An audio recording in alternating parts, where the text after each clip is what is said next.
On this rooftop in East Delhi, recycling workers are burning circuit boards to strip off computer chips and transistors. All the time, they are inhaling noxious fumes of highly hazardous heavy metals such as lead, mercury and cadmium, the main ingredients of computer boards. Salim has been burning computer parts for the last few years.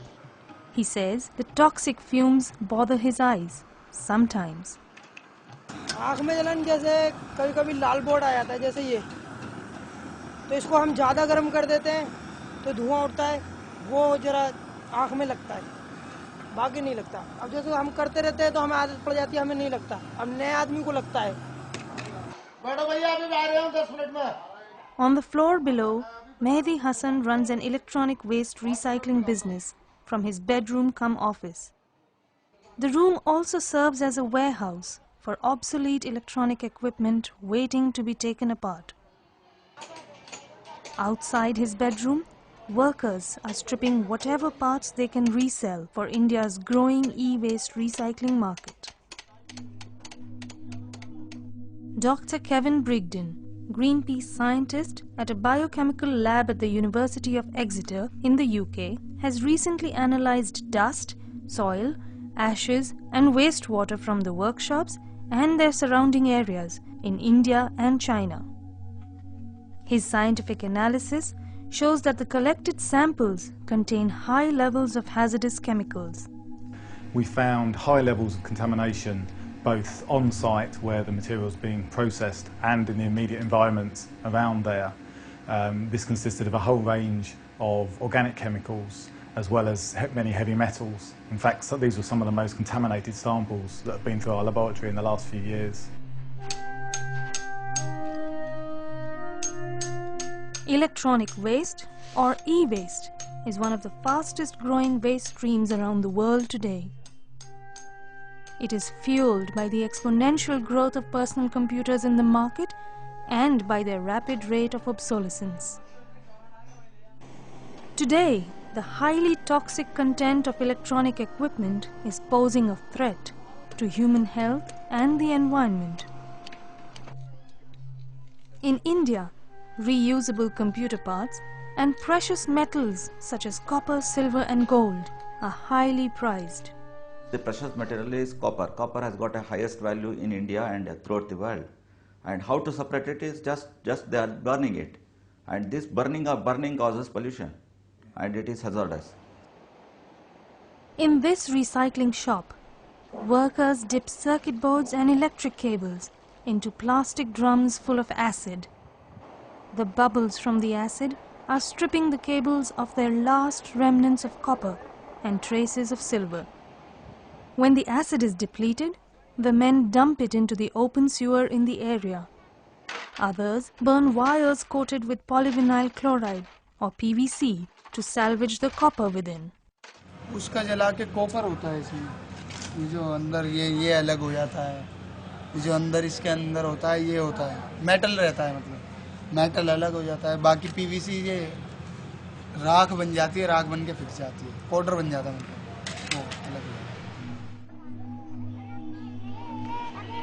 The residents say large piles of PVC coated wires are burnt here a few times a month in this open field where children play cricket. They say a huge cloud of toxic smoke containing organic chemicals such as brominated flame retardants and PCBs covers the school next to the playground, jeopardizing the health of these children. Cathode ray tubes or CRTs and computer monitors contain high levels of poisonous lead. The workers coat lead powder over used CRTs before shipping them off to the second-hand market. Computer batteries, like the ones this child is chopping, contain highly toxic cadmium. Dr. Brigden says these chemicals cause devastating effects on the workers' health. Well, the heavy metals we found have a range of toxic effects. Metals like lead and mercury are particularly toxic to the nervous system primarily on the developing nervous system in children, and effects have been seen even at low levels, things like affecting the IQ of children.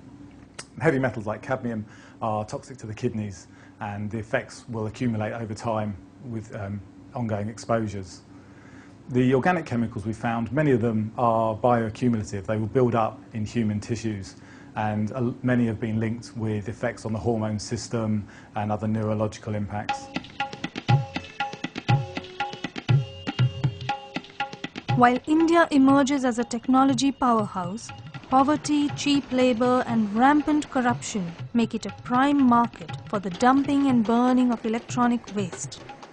In Europe and the United States, recycling a computer can cost as much as $20, but in India, it costs just $2. India's low recycling cost attracts e-waste from the United States, Europe, East and Southeast Asia, and from the Middle East.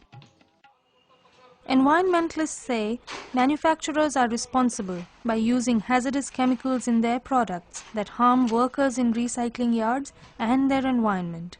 All the multinationals and the corporation, they have to phase out the chemicals from the products so that we have the cleaner product and easy to recycle.